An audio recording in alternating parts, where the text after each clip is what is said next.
This is East Asia Tonight. Good evening, I'm Ateli Edwards. Tonight's top stories from East Asia. Chinese Foreign Minister Wang Yi has wrapped up landmark talks in Cambodia on trafficking and cybercrime and will head to Thailand, the next stop on a regional tour to strengthen ties. Now, China rebukes U.S. criticism after Washington accused Beijing of pressuring African countries to block overflight access for Taiwan President William Lai. The Asian superpower reaffirms its long-standing claim over Taiwan. And South Korea's special envoy met Iran's foreign minister in Tehran, pushing for safe passage through Hormuz and a return to diplomacy. But Iranian officials blame the U.S. and Israel for the regional fallout. Plus, SK Hynix's quarterly profit surges nearly 400% to a record high as AI-driven demand offsets the drag from Middle East tensions.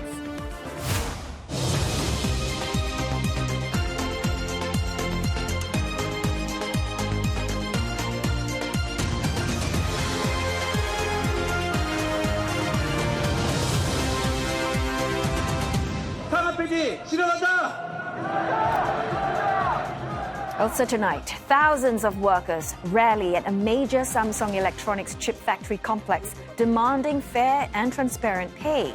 Labor unions warn an 18-day strike could follow if talks fail. And U.S. firms sounding the alarm over uneven market access and policy uncertainty in China. A new report by the American Chamber of Commerce urging government leaders of both nations to hold back tariffs and return to dialogue as Washington and Beijing prepare to re-engage.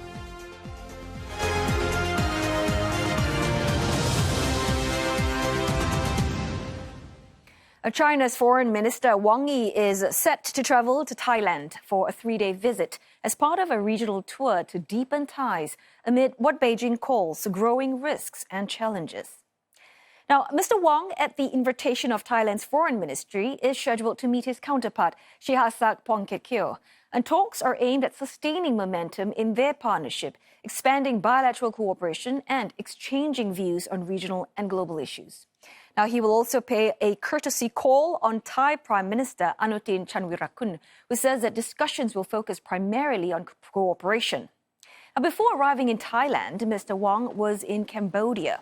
On Wednesday, he co-chaired the first 2+2 dialogue between Chinese and Cambodian foreign and defense ministers, with talks focused on strengthening cooperation, including efforts to combat human trafficking, drug-related crimes, and cybercrime. Mr. Wang later met Cambodian Prime Minister Hun Manet in Phnom Penh. Well, for the latest, we've got CNA senior correspondent Han Yuguan joining us live from Shanghai. Yuguan, what exactly is China aiming here, or rather trying to achieve here from its visit to Thailand?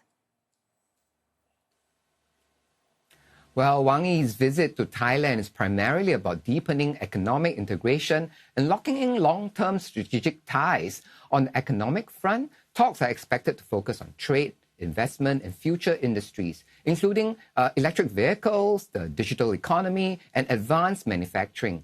Thailand is positioning itself as a regional production hub, and China wants to anchor itself firmly within those supply lines, supply chains. Now, infrastructure is another key pillar. The China-Thailand high-speed rail project, part of the Belt and Road Initiative, is likely to feature prominently, with both sides expected to push for further progress. So there's already a bundle of possible deliverables: investment commitments, incremental movement on infrastructure, and expanded cooperation in emerging sectors.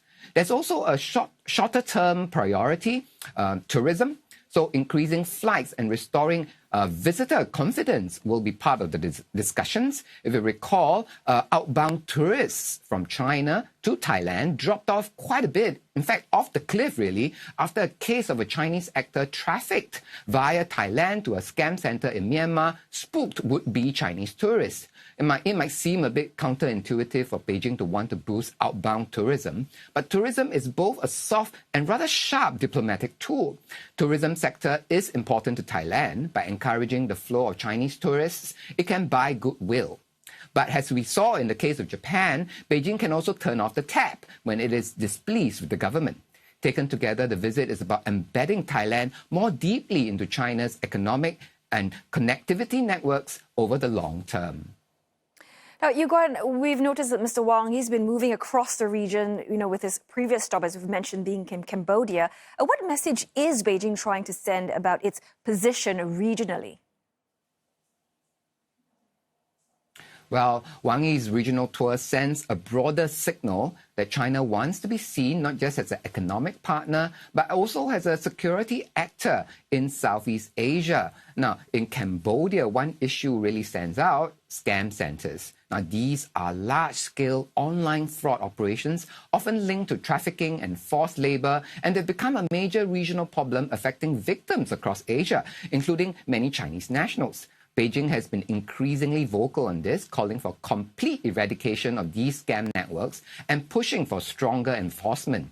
After all, for Beijing, these centers are a really sensitive issue and a rather embarrassing one, because many of the victims are Chinese nationals, as we mentioned, and many of the scam centers also have links to Chinese-speaking criminal networks. They choose to operate in safe harbors in Southeast Asia that are beyond the reach of Chinese law enforcement. So China has been leaning in, using diplomacy and pressure on host governments to drive crackdowns. It's also offering law enforcement cooperation. So the message is threefold. First, China is positioning itself as a provider of stability, stepping into issues like cross-border crime. Second, it is signaling Beijing's expectations of action from regional partners, especially on sensitive issues. Third is about reinforcing China's influence in mainland Southeast Asia, where countries like Cambodia and Thailand are already closely tied to China economically. So overall, Beijing is trying to show it can deliver both economic growth and regional stability on its own terms. Oteli?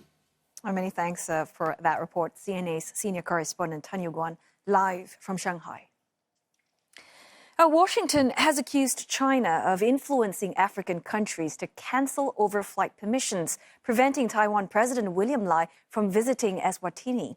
Well, Beijing, in response, reaffirmed its position on Taiwan and insisted that the island is an inseparable part of Chinese territory.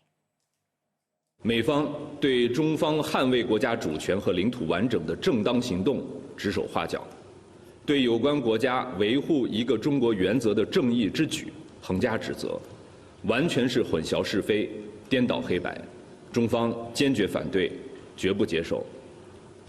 中方敦促美方恪守一个中国原则和中美3个联合公报，停止借台湾问题干涉中国内政。 停止驻台巩固所谓邦交，停止向台独分裂势力发出错误信号。 Well, the U.S. State Department said that the African countries blocked Mr. Lai's trip at China's request, calling it an abuse of international civil aviation. Several U.S. lawmakers, as well as the EU and Britain, had also expressed concerns over the use of foreign, or rather sovereign airspace as a political tool.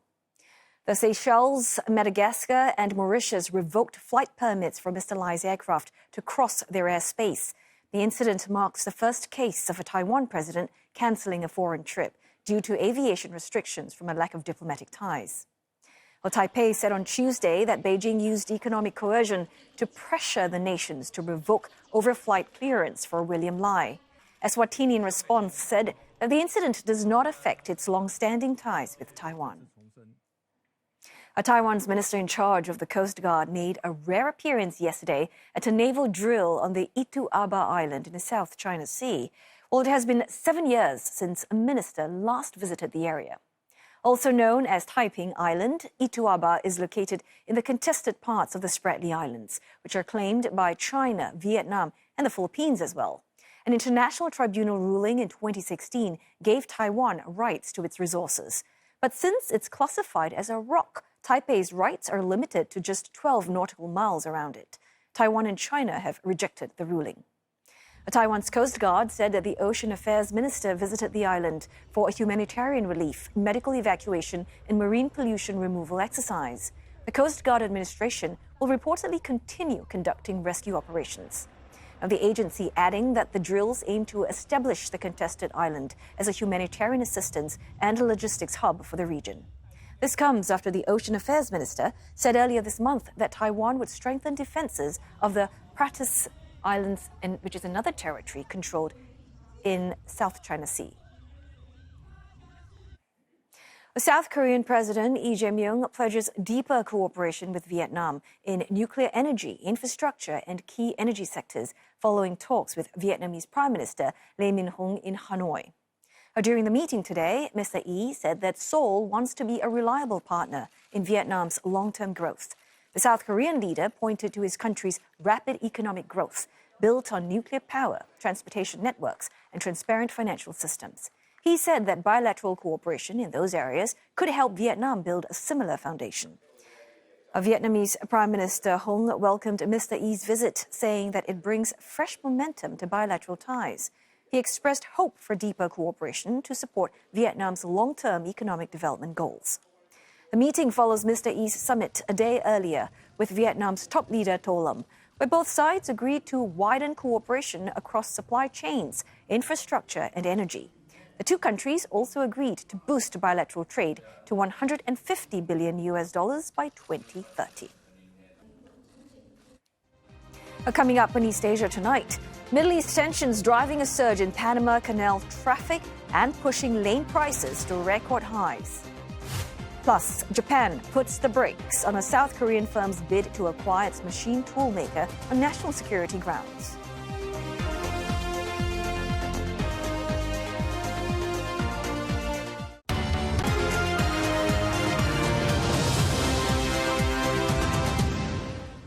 Hello again, you're watching East Asia Tonight, and it is now time to get you up to speed in business with Olivia Marzuki.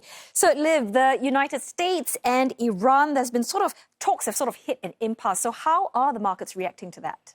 Well, I'll tell you, the market driver, the biggest one still today is oil. So we're seeing that prices have been volatile and trending higher on fears that supply could be disrupted. We're seeing pressure on equities market as investors turn cautious, with rising energy costs weighing on sentiment.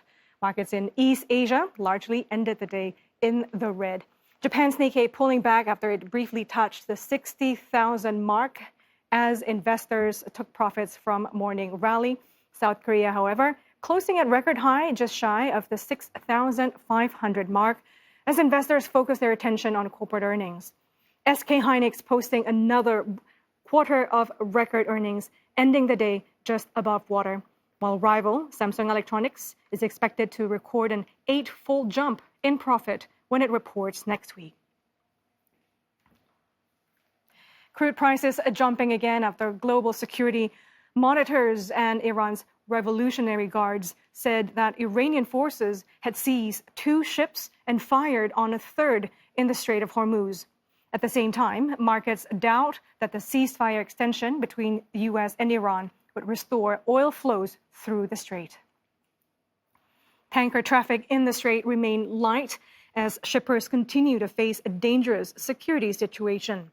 At least 8 ships transited the vital oil route overnight, including 3 oil tankers, according to tracking data from LSAG.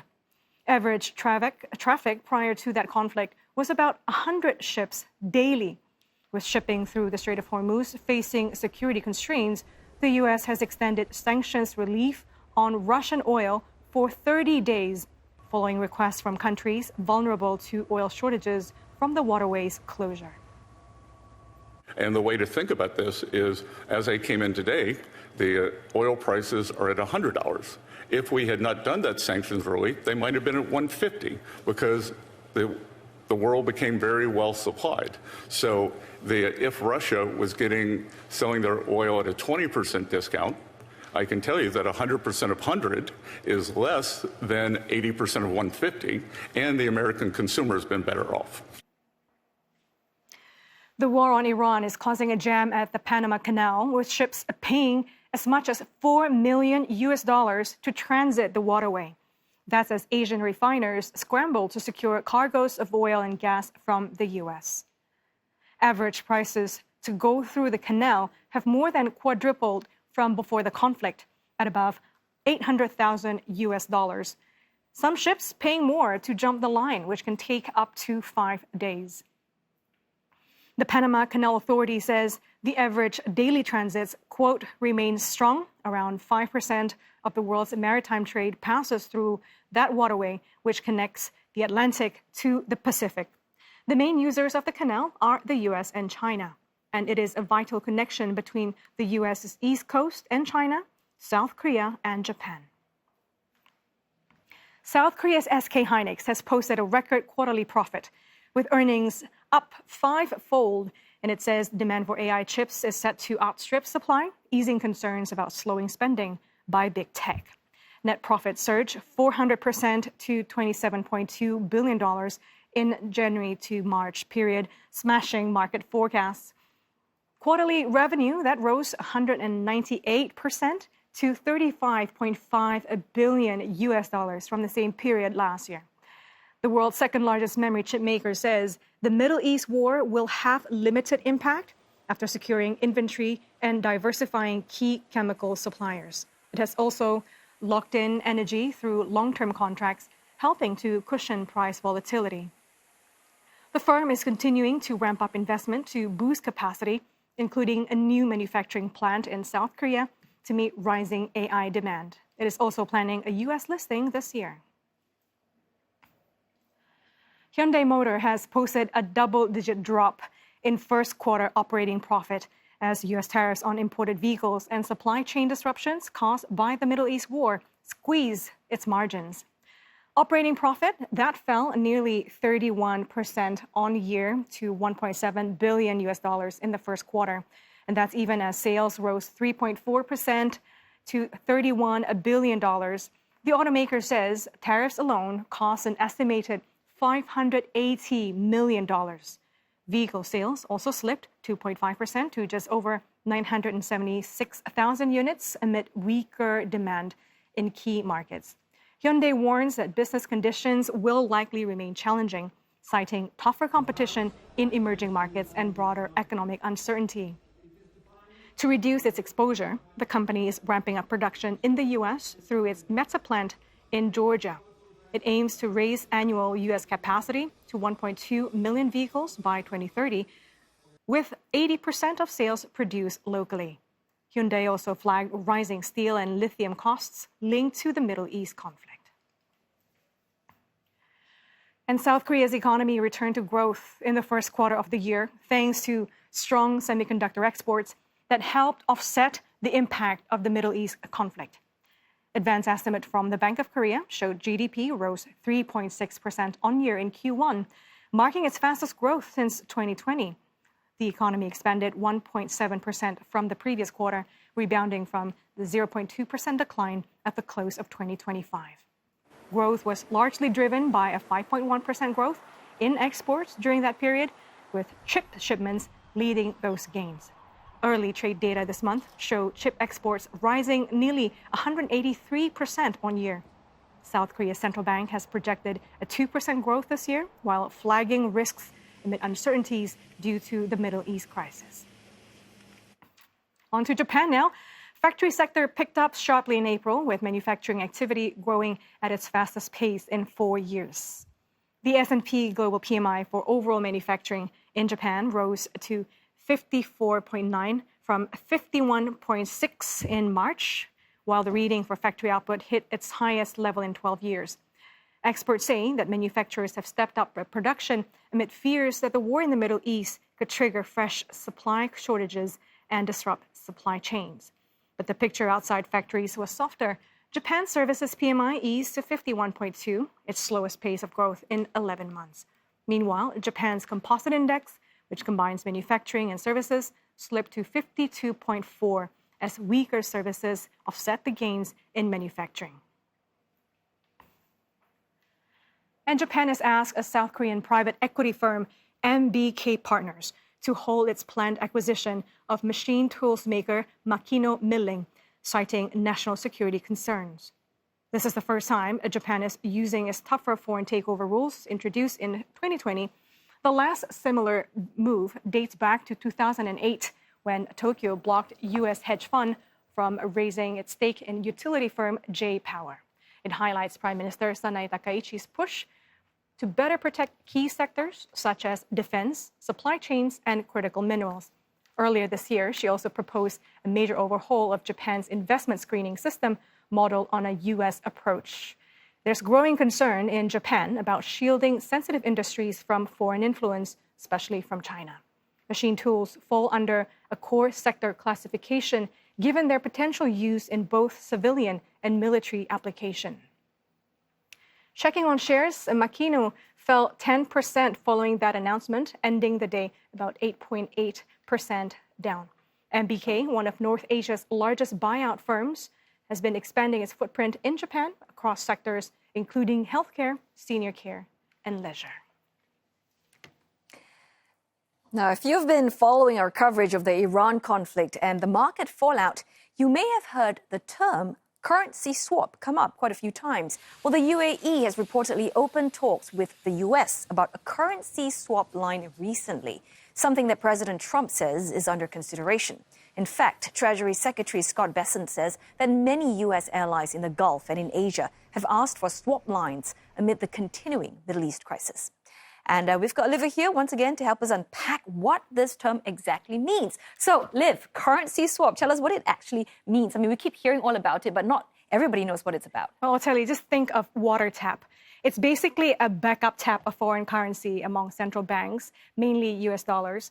So the precise term that the US Fed uses is central bank dollar liquidity swap line.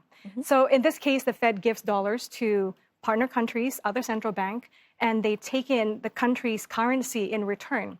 Now, both sides would then agree to reverse the deal at same exchange rate sometime in the future.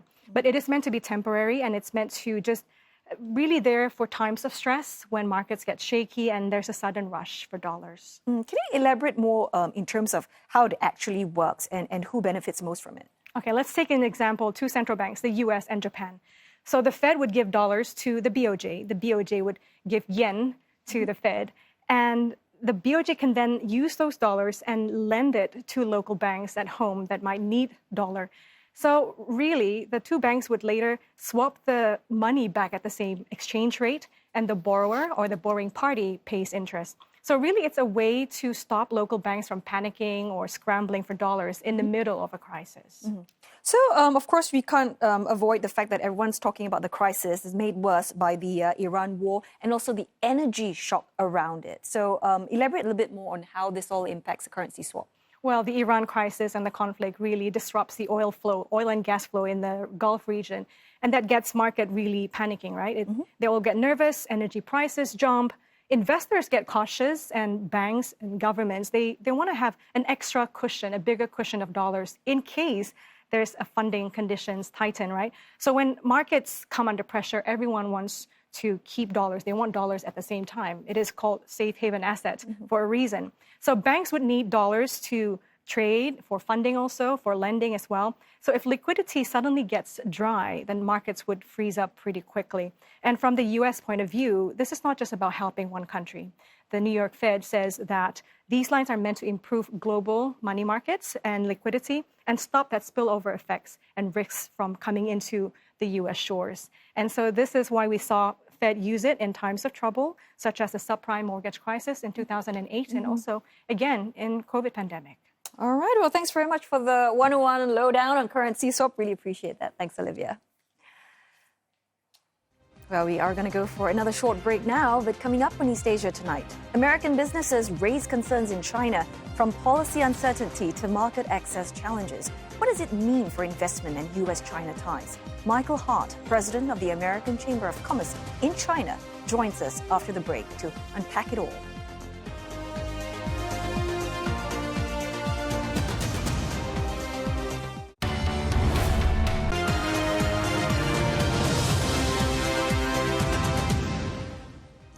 So you're watching East Asia tonight, and here are the headlines we're following. China's top diplomat Wang Yi set to visit Thailand on a 3-day visit as Beijing looks to deepen regional ties. He will meet Thai leaders to boost cooperation and advance their comprehensive strategic partnership. A sharp exchange between China and the US after Taiwan's president was forced to cancel a planned trip to Africa. Beijing rejects claims by the US that it influenced flight bans, urging Washington to stop its interference. And South Korea's envoy calls on Iran to ensure safe passage in the Strait of Hormuz. Tehran says the responsibility for rising tensions lies with aggressors, pointing to the US and Israel as the standoff deepens. South Korea's special envoy Chung Byung-ha met with Iranian Foreign Minister Abbas Araghchi in Tehran, calling for Iran's cooperation to ensure swift and safe transit of all vessels, including Korean ships, through the Strait of Hormuz. Well, the envoy also expressed hope that peace talks between the U.S. and Iran will resume. Mr. Araghchi, in response, told his Korean counterpart that countries need to take a clear and decisive stance in condemning the war, and that the responsibility for consequences of the war lies with the, quote, aggressors, referring to the U.S. and Israel. Well, tensions have been intensifying at the waterway, with Iran seizing 2 commercial ships. The vessels, according to the Iranian Revolutionary Guards, were captured for disrupting order and safety in the waterway. The White House, however, says the seizure did not violate ceasefire terms, as they were neither Israeli nor American. Well, Iranian media reports say that Tehran has received the first revenue from tolls imposed on the strait, without elaborating more. Meanwhile, President Trump said that the naval blockade by the U.S. military will continue until Iran submits a peace proposal. For now, there is no sign that talks are about to resume. And earlier, we spoke with Jessica Gunawa, Academic Director of the Public Policy Institute and Associate Professor in International Relations at the University of New South Wales. And she highlights what she sees as a particularly interesting aspect of Pakistan's role as a mediator, as Islamabad continues its efforts to keep diplomacy alive. In terms of mediators, I do think Pakistan has been incredibly successful, and that is in large part because of, again, that sort of close and warm personal relationship between President Trump himself and some of the key Pakistani leaders. And I think that in this case, we're seeing that sort of personalised diplomacy have a sort of positive effect, because it's meant that Pakistan really does have those back channels to the US administration, whilst they also have the ability to talk to Iranian officials and have good relations with Iranian officials as well. So I do expect that within a couple of weeks, a week or two, we probably will see another series of talks in Islamabad. I don't think that will lead to an overall bigger agreement around the really tricky, substantial kind of issues that are driving this war, but it might lead to some sort of framework around the Strait of Hormuz that both sides could agree to, which is really going to be critical if we're going to see a continuation of the ceasefire and not going to see this conflict escalate again. A key legal threshold is approaching in Washington after President Donald Trump extended a U.S. ceasefire with Iran. Under the War Powers Resolution, the American president can direct military operations without any congressional approval for up to 60 days. Well, that clock began when the White House formally notified Congress of its Iran operation on the 2nd of March, and that is set to expire on 1st of May. Now, once that passes, the administration has several options. It can seek formal authorization from Congress to continue the campaign, begin withdrawing U.S. forces, or invoke a one-time 30-day extension, but only to allow for a safe drawdown of troops, not to continue offensive operations. Well, so far, Republican lawmakers have largely backed the president, blocking efforts by Democrats to force a formal vote on the conflict. But some have signaled that support may not hold beyond that 60-day mark. Well, past administrations from both parties, though, have argued that the president has broader constitutional authority as commander-in-chief. And they also have, in some cases, continued military operations beyond the nearly 2-month deadline. And I've got more insights on the war in Iran on our website, cna.asia, on our mobile app as well, including this story on how clearing sea mines along the Strait of Hormuz could take 6 months. Now, American companies in China are warning that policy uncertainty and uneven market access could undermine business confidence and long-term investment, even as China remains a critical market for many U.S. firms. Well, that's according to a new white paper by the American Chamber of Commerce in China. Outlining its key policy priorities for the year ahead, the business group is calling for tariffs and export controls to be limited strictly to genuine national security concerns between Beijing and Washington. It also urged both governments to rebuild dialogue channels at all levels, even as high-level engagement shows some encouraging signs. This comes ahead of an expected visit by U.S. President Donald Trump to China next month. Now, the recommendations come against a complex global backdrop. An earlier business climate survey showed that China's slowing growth added as a survey option for the first time, was cited by more than 60% of respondents as their top concern. And that pushed strained US-China relations into second place after topping the list in recent years.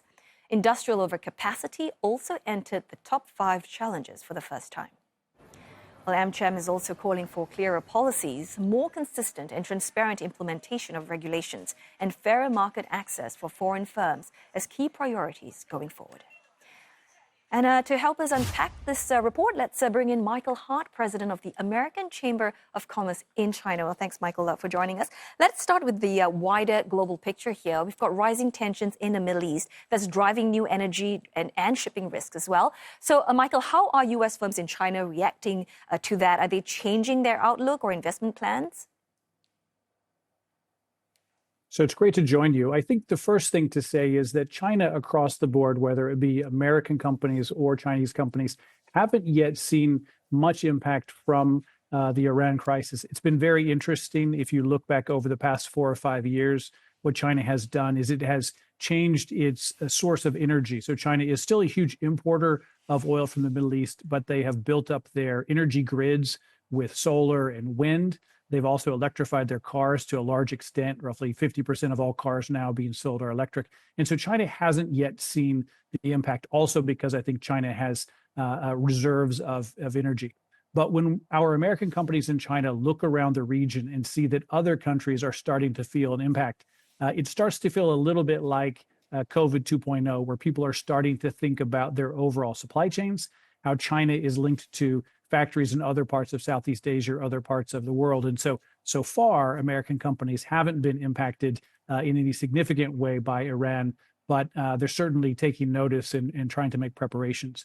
I should say also, what we hear a lot is China is making comments to everyone, look, China is the stable player in the world. And so China is certainly making hay out of the crisis in the Middle East.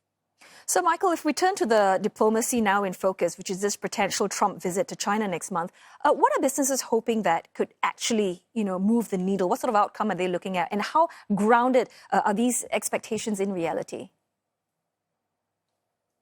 So I would say the visit is very important, but in some ways, expectations are fairly low. When I say fairly low, the most important thing is that President Trump and President Xi meet and that they tell their two respective sides that let's move forward and work together. Because I know a number of things right now that we're trying to do with the Chinese government officials and other things are being kicked down the road because mid-level officials are waiting for President Xi to say it's okay to work with the U.S. In some ways, China has been fairly restrained. They didn't do anything specifically after Venezuela or after the Middle East crisis other than make comments publicly. But companies are looking for a sign from President Xi that it's okay to work with the U.S. That's the first thing. The second thing with the visit is the actual deliverables. Now, we've been researching this for a number of months, and we've been told in Washington to expect a skinny or a narrow visit in the sense of there won't be a huge amount of deliverables. Some of the things on the table could be around agriculture. So it could be more exports of beans, soybeans from the U.S. Another would be some restrictions in China reduced on beef exports from the U.S. And the third would be aviation. So those are potential things that the U.S. could get. But people aren't looking for a grand bargain or a huge long list of things, but 2 or 3 things would be helpful. And again, the most important is the sentiment that President Xi okays it for folks to work with U.S. companies. Right, and staying with that possible summit, I mean, if there is a business delegation that's around this Trump-Xi meeting, what would its makeup? I mean, are you looking to see, who's going with Trump, and how would that tell you how American companies really see China at this point? Yeah, so it's interesting. What we're hearing right now is effectively what I would call sort of the one and the one. So it's basically one whole day. President Trump's not going to be here for very long, and it's going to be one city. So it's going to be just Beijing. Now, if you contrast that with other visits earlier this year by the leaders, national leaders from Canada, from the UK, from Germany, and recently from Spain, many of them had larger delegations and longer term visits, like multiple cities in multiple days. So President Trump is going to come in for a short period of time. We do hear that he's planning to bring a couple of cabinet secretaries with him, but they're not going to spread out. They're going to stay together, we understand, in single meetings. And there will probably be a series of CEOs with them, probably consistent with the trade. So we expect to see some in agriculture, some potentially in aviation, but probably not a huge group of of CEOs coming with the president. But keep in mind, President Trump sometimes can change his mind at the last minute and summon CEOs to come with him. But right now, we're expecting a relatively narrow visit, short period, one city. Right. I want to talk more about your report. I mean, basically, it's flagged ongoing concerns around policy clarity and market access. So, Michael, how are companies, the firms, reworking their China strategies, when the operating environment at this point still feels very unpredictable?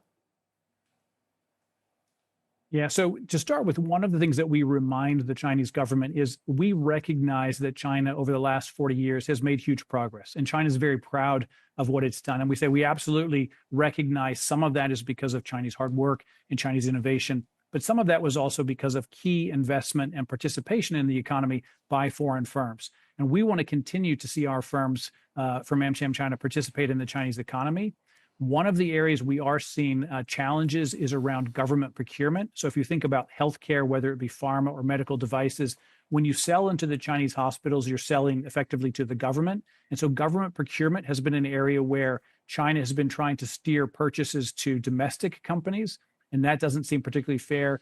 In some cases, there are challenges with U.S. companies getting equal access. And so we continue in our annual white paper to touch on the areas where we don't feel like access is equal. The other challenge is that sometimes the central government would say, yes, we want to make sure that American companies or foreign companies have equal access. But when it comes down to the local provinces, sometimes the implementation is not necessarily consistent. And so these are areas that we call out. I should say China recently also released a rule around supply chains.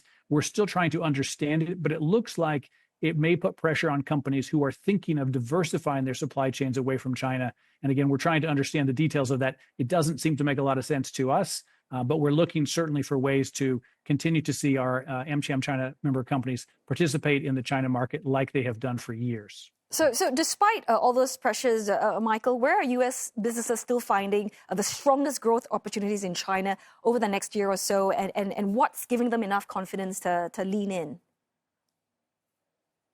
So there's a couple things here. I mean, one of them, many of our companies are aimed at sort of the middle class or upper middle class consumers. You don't necessarily want to address the entire China market, but China does have a wealthy middle class, and that's been a successful market for many of our retailers and others.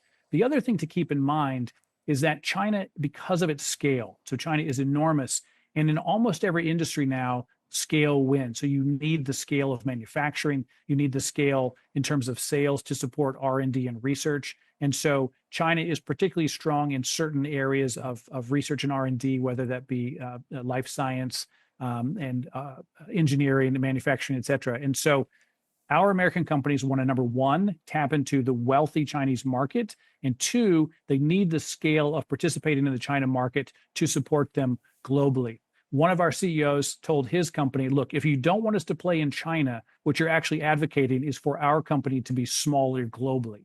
Is that what you want? And very few companies want to get small globally. And so you do need to participate in China and the large market that it is. I really appreciate your candid insights and perspective on the business climate in China. Thanks so very much, Michael Hart, president of the American Chamber of Commerce in China. The U.S. House Foreign Affairs Committee has advanced a slew of export control bills aimed at restricting the flow of AI technology to China.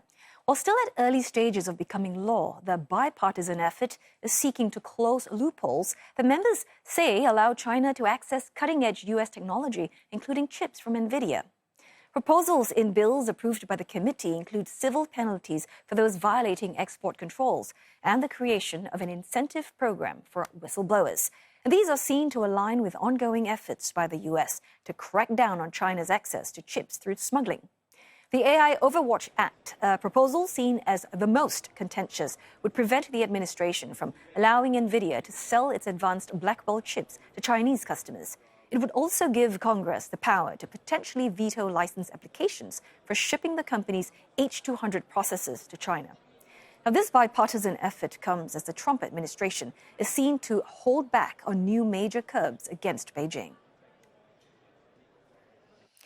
Now, 6 websites posing as Singapore news outlets have been blocked after authorities assessed that they could be used to mount hostile information campaigns. The Ministry of Home Affairs identified the sites, and the Infocom Media Development Authority directed internet providers to disable access for users in Singapore. And they include sites like SingaporeHeading.com and SingaporeWeek.com. Authorities say the websites, operated by foreign actors, used Singapore-related domain names and carried local news content to appear legitimate.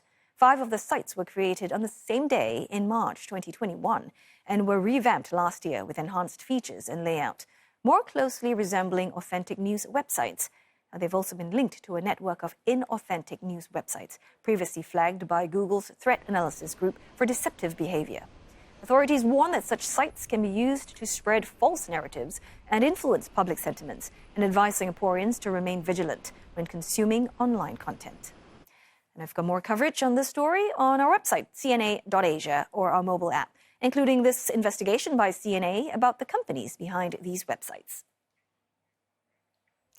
Coming up next on East Asia Tonight, wildfires in northern Japan forced more than 1,800 residents to evacuate their homes.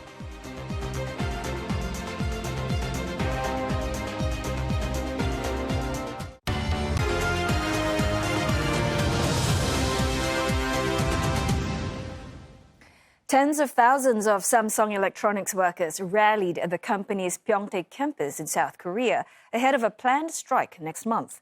While the chip maker is posting strong profits, workers say they're not getting their fair share. Well, CNA's senior correspondent Lim Yun-suk files this report. Some 40,000 workers gathered outside Samsung's main semiconductor hub in Pyeongtaek in what unions are calling the largest collective action in the company's history. The rally, organized by a joint union task force, drew members from across the workforce.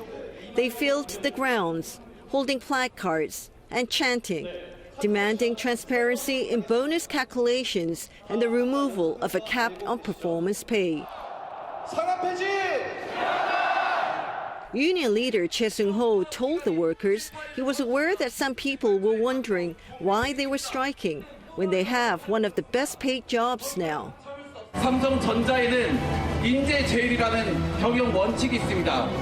인재제일, 기업은 곧 사람이다라는 원칙입니다. 대한민국 최고의 이공계 인재들이 가장 중요한 미래 산업이 아닌 다른 기회를 선택하고 있다고. 반도체는 AI, 전자, 자동차 등 대한민국의 미래를 좌우하는. The union holds significant leverage. Earlier this month, it was legally recognized as the majority representative body, acting for about 74,000 of Samsung's 125,000 employees in South Korea. Thursday's turnout is a show of force and a warning to management that patience is running out. 많이 참석을 하시겠다라는 건 대충 예상은 하고 있었지만 생각보다 더 많기도 했고 여러 명 이렇게 노조 조끼 입고 활동하시는 거 보니까 좀 많이 벅차긴 하더라고요. 저희가 여태까지 성과급 제도가 투명하지 않았기 때문에 이런 제도를, 이런 불공정한 제도를 개선하고자 이렇게 한 3만 7천 명 정도 되는 사람들이 모였는데 이런 많은 사람들이 한 뜻을 가지고 이 한 장소에 모였다는 것 자체가 되게 마음이 벅차오르는. Workers are demanding for 15% of annual operating profit to be allocated to bonuses, and for the scrapping of a cap on payouts currently set at 50% of annual base salary.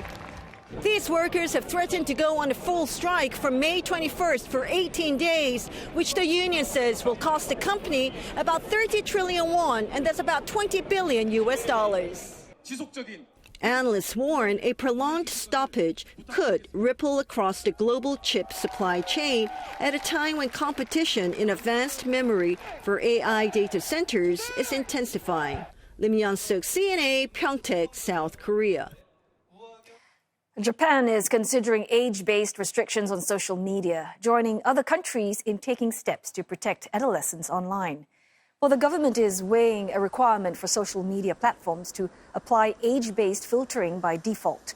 It's also proposing a rating system to assess platforms based on safeguards such as content filters, time limits, and advertising restrictions. The panel is due to issue a report this summer, which may lead to legal revisions or new guidelines by the end of the year. Current Japanese law already urges mobile carriers and internet providers to enable filtering for minors. A ministry survey found that teenagers in Japan spend nearly 70 minutes a day on social media on weekdays, almost double the national average.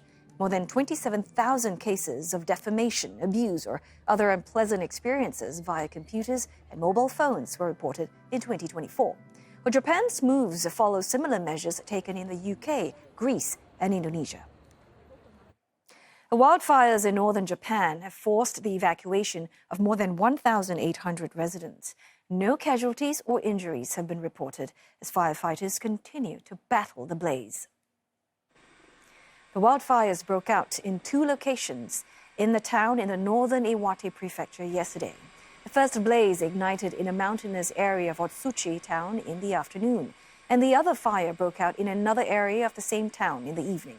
Officials say more than 240 people had taken shelter at evacuation centers in town.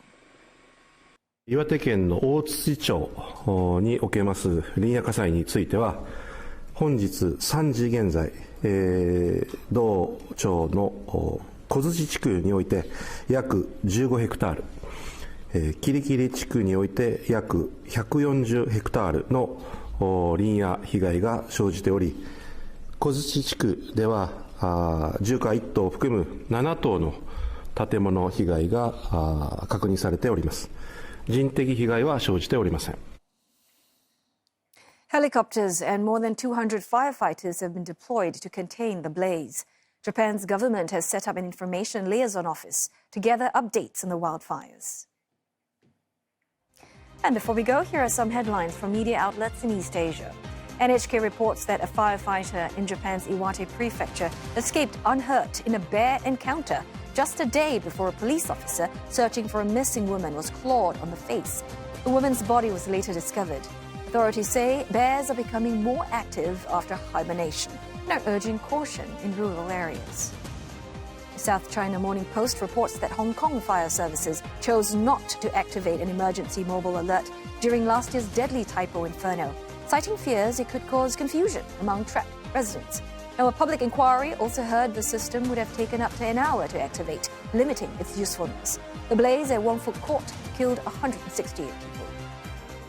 The Yonhap news agency says North Korea and Russia are significantly stepping up high-level exchanges ahead of the first anniversary of what Moscow calls the recapture of the Kursk region.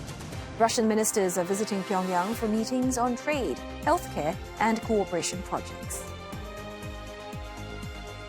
And that wraps up this Thursday's edition of East Asia Tonight. Don't forget your headlines anytime at cna.asia. And you can find us on Facebook and YouTube as well. Thanks for watching.